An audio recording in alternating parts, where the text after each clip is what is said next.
Breaking news reports are coming in that Lazy Punk is up, and it's only early afternoon. Hello, Mr. Punk, did you sleep well? Have you been sleeping with speakers again? That's a really bad habit. And how can you sleep using Amplifier as a pillow? You really are a funny punk. Morning, AI. Yeah, and I did have an amplifier as my pillow last night. I've always used the amplifier. It is a very good pillow for the sleeping purposes. Last night, I had a nice Harman Kardon HK450. But actually, I might not use it again because it weren't that comfortable. It was a little bit hard. Wasn't like a nice Sansui. They're really comfortable, the old Sansui. So AI, yeah, today AI, your job for the day is go down to Punktown, go to the post office, find out what's happened to my little Pioneer SX440, the 12 watts per channel amplifier made in 1969. It's gone missing, AI. It was meant to have turned up about a week ago, and it's still not here, AI. So please go down the post office, AI. I am very worried about this little amplifier, AI. It is only 12 watts per channel, and it is missing. So go to the post office and find out what's happened. 'Cause our nice postman, he doesn't know what happened. That lovely postman of ours, who I have a good bit of banter with, he doesn't know anything about it. He said the man from eBay probably was a dodgy man and didn't even post it, just clicked the post button but never sent it. And it still hasn't turned up, so I am starting to think this. Have I been robbed on the old eBay? So please AI, go to the post office and find out about the little 12 watts per channel Pioneer SX440. Thanks AI. Sorry about that, ladies and gentlemen. Just giving AI her chores for today. And I am worried about my little amplifier, ladies and gentlemen. It's only 12 watts per channel and it still hasn't turned up, and I bought it a couple of weeks ago. It was posted about 10 days ago. Still not here. I am very worried about the little Pioneer from 1969. So yeah, let's crack on with today's show. The star of the show today is a great one. Very high end. Very nice. The musical Fidelity E20 preamplifier. Now this was made in 1998, so it is not vintage, but it does have a few years on the clock. It's a nice preamp from Musical Fidelity that are a very good company. They're not the new kids on the block, but they are a little bit compared to like NAD and Pioneer and Sansui and Marantz and all them old school companies, because Musical Fidelity actually started here in the UK in 1982. So although it's been going a long time, you cannot get anything made by the Musical Fidelity Company that is from the 1970s period, because it did not exist. It started 1982. But since then, since they started, what a company it is. Musical Fidelity, I've listened quite a lot of it over the years, and it is all really good stuff. I don't think Musical Fidelity know how to make the terrible amplifier or the terrible preamp. And even some of our CD players that I have listened to are very, very nice sounding. So yeah, I like Musical Fidelity. I like this E20 preamp. It is a really good preamp. It has tons of detail. It works with any power amp. Bung any power amp on this thing and it will start singing. It's put together really nice. I know some people say music fidelity stuff is unreliable and temperamental. And I would agree with that a little bit, because I have had music fidelity stuff that has gone wrong and been very, very hard to find the parts to fix it. So remember that if you're buying music fidelity, you will get something that sounds absolutely lovely. But if it goes wrong, you may struggle to find the so-called parts to get it back working. So yeah, remember that the musical fidelity is hard to get the parts. But this one's been good. I've had this one quite a long time. Never let me down. Lovely preamp. I've got the remote control for it. Oh, it's not a massive remote control. All it does is volume up and down, and you can change the input. So yeah, but it's good. And this one works really well. It has a ton of detail, this preamp. It's a very good preamp. I would recommend it. Definitely, it gets the thumbs up from me. This is a lovely sounding thing. And they are out there. If you look on the old eBay and went after one of these, you would get one. They're out there. But you would have to pay a bit of money for it.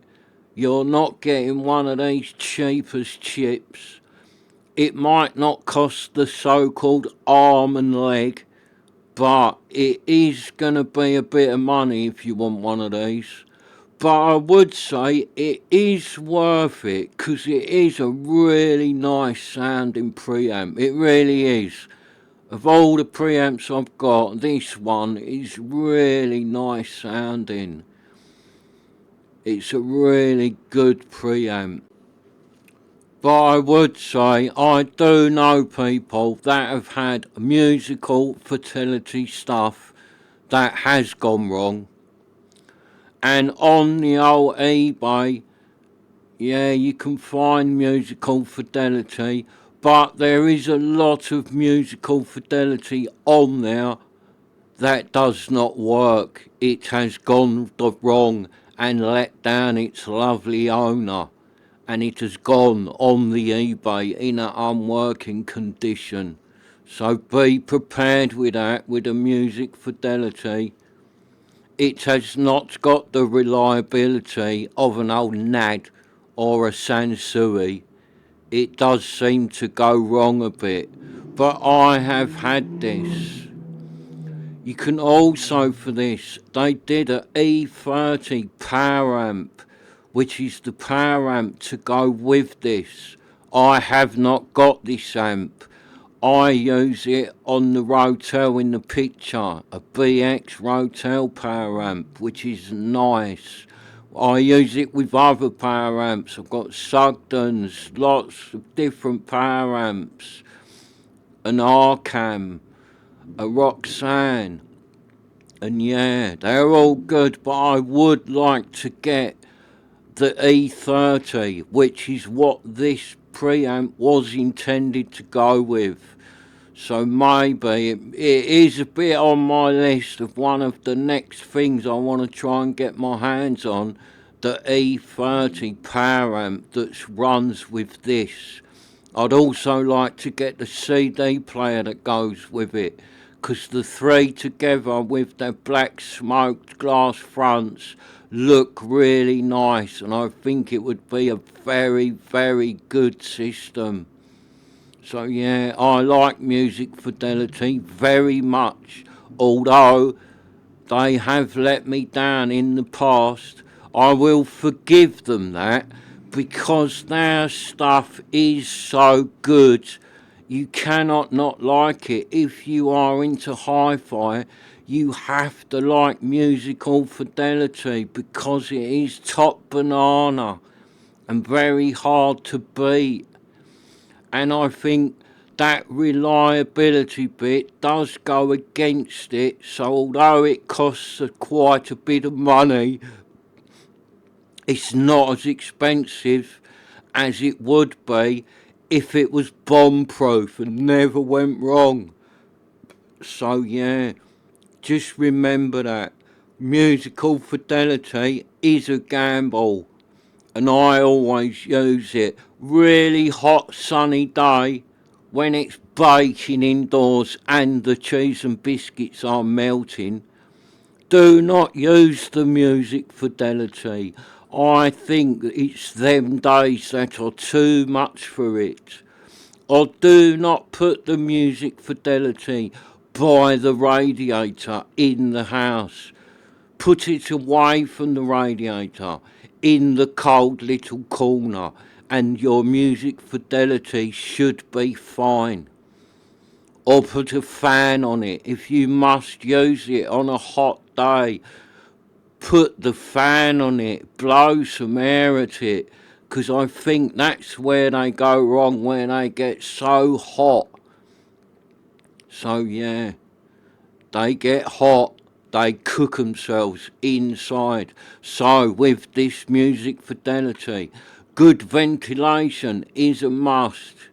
Do not let it get red hot and stand it by the radiator, else you too will be one of them people looking for the so-called part that does not exist.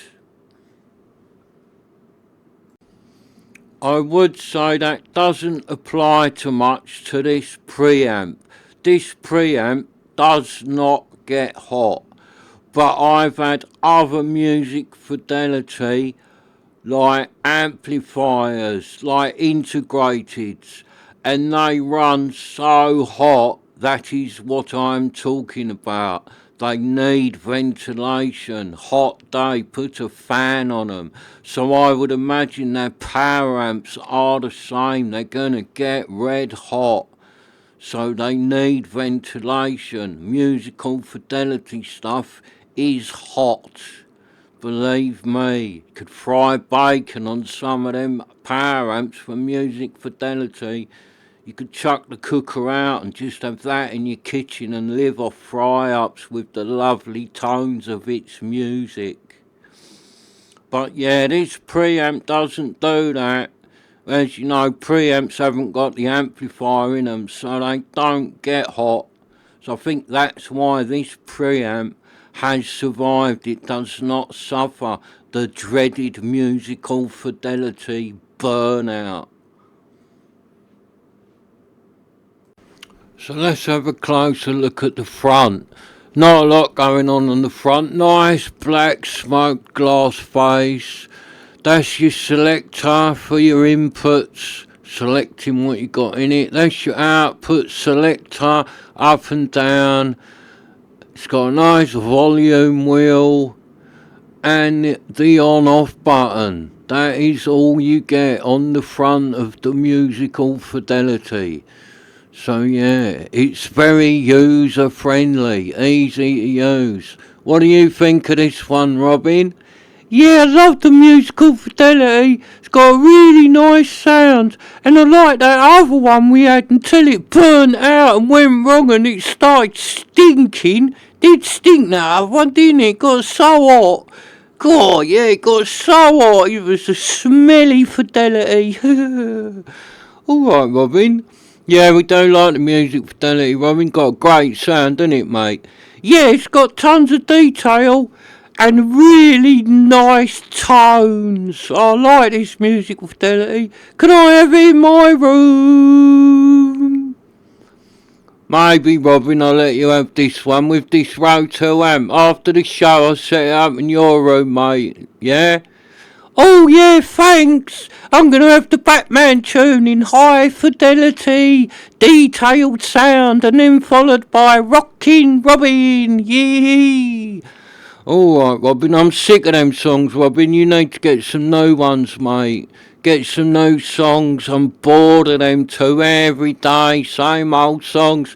Yeah, but they're my test songs. You need a reference point, innit? My test songs. You say, Mr. Pug, you always tell the viewers, get 2 songs you like and use them as your reference so you know where you are. Get 2 songs you know inside out and they are your reference songs. So Rockin' Robin and the Batman tune are my reference songs, Mr. Punk, like you tell the viewers. Alright, Robin, yeah, mate, you need reference songs. I'll agree with you there, Robin. Can't you get 2 different ones, Robin? No, they're my favourites. Alright, Robin, I'll put up with them, Robin, long as you only play them when you're testing. But you play them when you're doing your hair, mate. When you just got out of the shower. You're playing them all the time. You ain't testing then, mate. Yeah, I am. You ain't, Robin. That is not testing when you're dancing around in your room with the disco ball on, singing into your hairbrush. That is not testing. That is called pretending I am the rock star on the top of the pops. So it's not testing, Robin. Turn it round and have a look at the back. It has got a button to change what type of turntable you've got. So that's good. And you see, nice on the back, got everything you want, loads of connections. It's really nice. It is well made, this thing. It has been reliable. I would just say them other ones do get very hot. 'Cause they're running Class A, innit? That's why they get so hot. Yeah, so all the connections, nice gold connections. I don't know if it makes any difference, but it's nice to have, because in your head, it is better, the gold connection. Nice power lead. Russ Andrews, lovely. And the back of the hotel, nice. Yeah, so that's about it on the back. Not a lot going on, but still good. Nice round the back, eh, Robin? Yeah, it's nice round here. I like the gold terminals. It's got all the high-end HiFi bling, this one. It's blinged right up to the 9s. Alright, Robin, you like a bit of bling, don't you, Robin? Yeah, I love the bling. I'm down with all the rap stars and their bling. I'm known as Snoop Doggy Robin. Alright, Robin. More like Snoop Doggy Dog Turd. The worst rapper on the block. That's about it, ladies and gentlemen. Thanks for watching the Mr. Punk Show. Today's episode was the musical Fidelity E20 preamp, brought to you by Mr. Punk UK Productions. See you in the next one. Bye. And Robin. What? Are you really known as Snoop Doggy Robin? No, I made it up. They didn't even talk to me, really, them rappers. I got all the bling and started trying to hang out with all the high-end gangster rappers. I got all the bling and was hanging out with them, but they didn't really like me hanging around with them, and they called me an horrible nickname, so I stopped. They gave me a horrible rap name, Mr. Punk, so I stopped knocking around with all the high-end rap stars. So what was the name they gave you, Robin? What was your rap name? I'm not telling you, Mr. Punk. I don't want to tell you what they all called me. Oh, go on, Robin. I've turned the show off now, and it'd just be between me and you, mate. No one to hear. Go on, Robin, please. Tell me what your rap name was. They was all really horrible, Mr. Punk, and they called me Ice Turd. Oh, that weren't very nice, Robin. Now go and make some cheese and biscuits, 'cause I've never had cheese and biscuits made by a big high-end gangster rap star known as Ice Turd.